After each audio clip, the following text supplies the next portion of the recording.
Hi అండి, welcome to my channel. ఈరోజు beetroot juice ఎలా తయారు చేసుకోవాలో చూద్దాం. ఒక కప్పు బీట్రూట్స్ అయితే వేసుకున్నాను. తర్వాత 3 స్పూన్స్ షుగర్ వేసుకున్నాను. మీకు షుగర్ ఎంత కావాలో అంత వేసుకోవచ్చు మీ తీపిని బట్టి. నెక్స్ట్ వచ్చేసి ఐస్ క్యూబ్స్ వేసుకున్నానండి.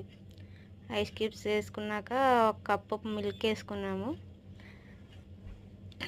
తర్వాత మిల్క్ వేసుకున్నాక మనం మిక్సీ పట్టేసుకోవడమే. సో మిక్సీ వేసేసుకున్నాక ఒక 5 మినిట్స్ ఆగాక మనకి జ్యూస్ రెడీ అయిపోతుందండి.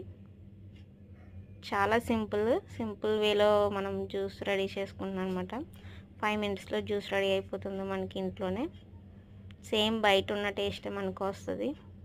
సో జ్యూస్ రెడీ అయిపోయిందండి. ఇప్పుడు మనం ఒక గ్లాస్ తీసుకొని గ్లాస్లో సర్వ్ చేసేసుకుందాం. చూసారండి, చాలా ఫాస్ట్గా రెడీ అయిపోయింది మనకి జ్యూస్ అయితే. దాని మీద కొంచెం నచ్చితే హార్లిక్స్ యాడ్ చేసుకుంటే ఇంకా బాగుంటుందండి. మీకు కావాలంటే యాడ్ చేసుకోవచ్చు, లేదంటే స్కిప్ చేయొచ్చు. సో జ్యూస్ రెడీ అయిపోయిందండి. Beetroot juice ready. ఈ వీడియో మీకు నచ్చినట్లయితే సబ్స్క్రైబ్